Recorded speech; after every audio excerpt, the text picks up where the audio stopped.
The 5th generation made the jump to 3D and started using CDs to store more amounts of game data than ever before. This meant that many of the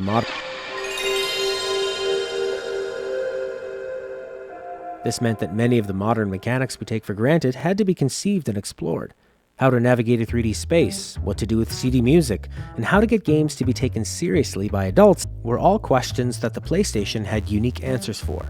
Let's go over the most influential games from Sony's first system. FZero on the SNES was a speedy, futuristic racer way back in 1990, but Wipeout's polygons and modern soundtrack felt fresh and exciting. It did release 1 year later on the Saturn, but first it gave the PlayStation a must-have title and a fantastic launch game for Europe and the rest of the world. Wipeout's use of alternative electronica licensed tracks not only fit the tone perfectly, but was the first to prove how important the CD medium would be to home consoles. Crash Bandicoot.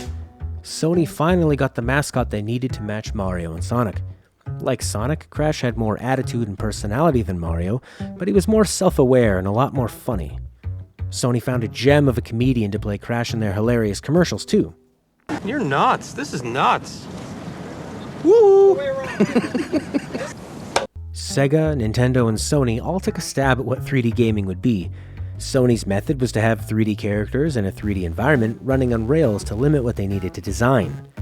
Nintendo's free-roaming Mario 64 would become the standard, but Crash gave many PlayStation gamers their first taste of 3D platforming. Tony Hawk's Pro Skater. The PlayStation significantly upped the cool factor of gaming, and Tony Hawk's Pro Skater was one of the coolest. The overall package all felt authentic to skate culture, and soon after its release, millions of gamers knew what a pop shove it was. The gameplay was tight enough on its own, but the CD format, allowing for a large punk soundtrack featuring the Dead Kennedys and 2 bands with names about suicide, solidified THPS into pop culture. Ridge Racer and Tekken. Namco's support for the PlayStation was instrumental in Sony's success over the Sega Saturn. While Sega had incredible arcade hardware powering Virtua Fighter and racing games, Namco fought back with their cheaper alternative, the System 22 arcade system board. That was designed to port very nicely to the PlayStation. Ridge Racer and Tekken were important titles designed for this hardware that proved Sony could bring arcade experiences home. This was the generation that eventually killed arcades, and these 2 titles had blood on their hands. Resident Evil. Sony was targeting an older crowd than Nintendo, and Resident Evil's horror fit the bill. The CD format allowed for hours of dialogue, a haunting score, and gorgeous pre-rendered backgrounds. This was a brand new genre, and the level of cinematic storytelling was revolutionary at the time. It spawned far too many terrible clones with even cheesier dialogue. Resident Evil gave PlayStation an experience Nintendo couldn't provide until Capcom pulled off an incredible feat when they managed to port Resident Evil 2 to the N64. It took 20 people, a lot for the time, $1 million, a lot for the time, and the largest cartridge, 64 megabytes, to do it. The FMV and backgrounds were blurrier, but the 3D character models were actually smoother. The resolution was also dynamic and would change depending on how many character models were on screen and whether or not the expansion pack was plugged into the console. Resident Evil ended up on the Saturn, PC, and N64, but PlayStation had this groundbreaking experience first.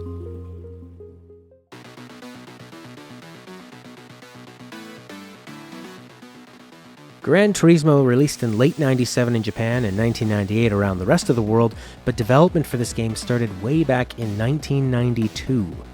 The best-selling PlayStation game of all time took a whopping 5 years to produce its mind-melting visuals, attention to detail, and real-life physics. Producer and designer Kazunori Yamauchi described the process. It took 5 years. In those 5 years, we could not see the end. I would wake up at work, go to sleep at work.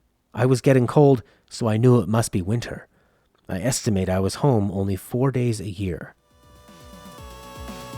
Like Tony Hawk's Pro Skater, Gran Turismo authentically translated the culture of tuning and racing into a video game and looked ridiculously good while doing it.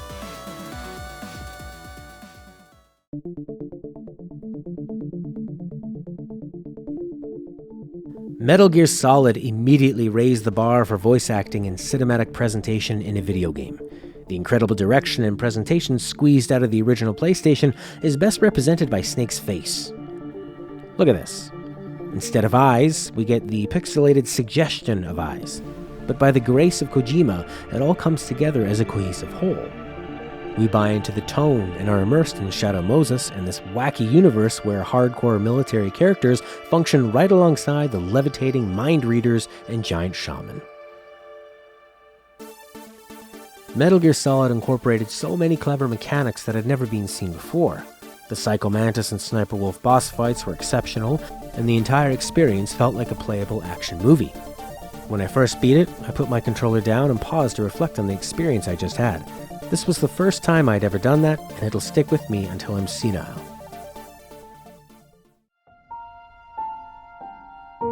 Final Fantasy VII is by far the game that had the largest impact on the PlayStation. Years before, the Super Nintendo had dominated the RPG genre with a gluttony of incredible Square games. Chrono Trigger, The Secret of Mana, Super Mario RPG, and of course the Final Fantasy series were legendary classics that are still worth playing today. Square was originally going to bring Final Fantasy VII to Nintendo's next console, but ultimately went with Sony's CD format. The hype was unprecedented. The CGI commercials looked so unbelievable that all of a sudden, everyone knew about Final Fantasy. It became the number 2 all-time best-selling PS1 game and must have sold millions of consoles by itself. Square worked with Hollywood-level visual artists to create the cutting-edge CGI used in the cutscenes and commercials. They needed 3 discs to cram everything in. It was my first and favorite Final Fantasy, and I'm sure that's true for millions more. I still listened to the soundtrack while writing and played through it again when it hit the PS4, enjoying it just as much as the first time. Well, those are my picks for the most impactful PS1 games. If I forgot any, please let me know in the comments below. Bye for now.